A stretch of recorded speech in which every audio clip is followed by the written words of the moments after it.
मागच्या काही दिवसापासून एक्साईज डिपार्टमेंट हे जे हायवेवर नागपूरच्या पेरिफेरलमध्ये पेरी अर्बन एरियामध्ये जे हायवेवर जे ढाबे चालतात त्याच्यामध्ये मोठ्या प्रमाणावर जवळपास मागच्या 3 हप्त्यामध्ये 78 रेड्स एक्साईज डिपार्टमेंटनी केलेले आहेत। त्या रेड केल्यानंतर एक्साईज डिपार्टमेंटचा जो एक्साईज ॲक्ट आहे त्याच्यानुसार आपण त्याच्यावर कारवाई करतो, परंतु कुठेतरी एकत्रितरित्या कारवाई व्हायला हवी, जेणेकरून टाउन प्लॅनिंग डिपार्टमेंट, काउन्सिलचे CEOज, लोकल बॉडीचे ॲक्शन, बिल्डिंग परमिशन, त्याच्यानंतर FDA, शॉप ॲक्ट, ह्या सगळ्या डिपार्टमेंटनी जर एका कारवाई केली तर ते इफेक्टिव्ह होईल असं प्रशासनाचं मत होतं। आणि त्या अनुषंगाने 2 दिवसा अगोदर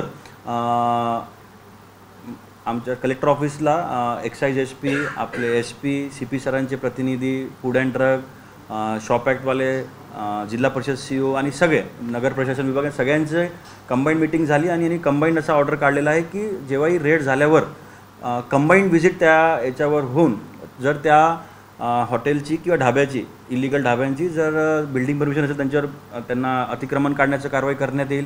जर त्यांच्या किचनमध्ये काही अडचण आहे तर FDच्यानुसार कारवाई करण्यात येईल, जेणेकरून 360 डिग्रीने त्यांच्यावर जर आम्ही कारवाई केली तर इफेक्टिव्ह होईल असं आम्हाला वाटते। आणि त्यामुळे आता जे पुढील कारवाई होईल त्या कंबाईंड रीतीने त्या ढाब्यांवर होईल।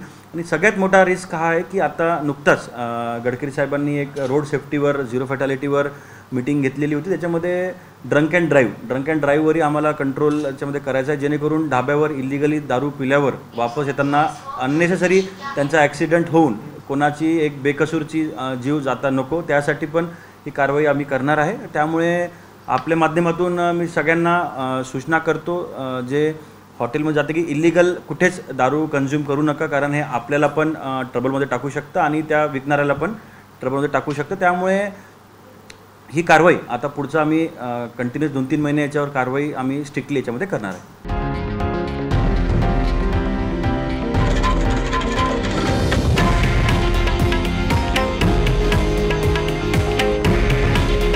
हे आहे देशातील नंबर 1 न्यूज नेटवर्क आणि आपण पाहत आहात TV9 मराठी। काळजी तुमची, हित महाराष्ट्राचं।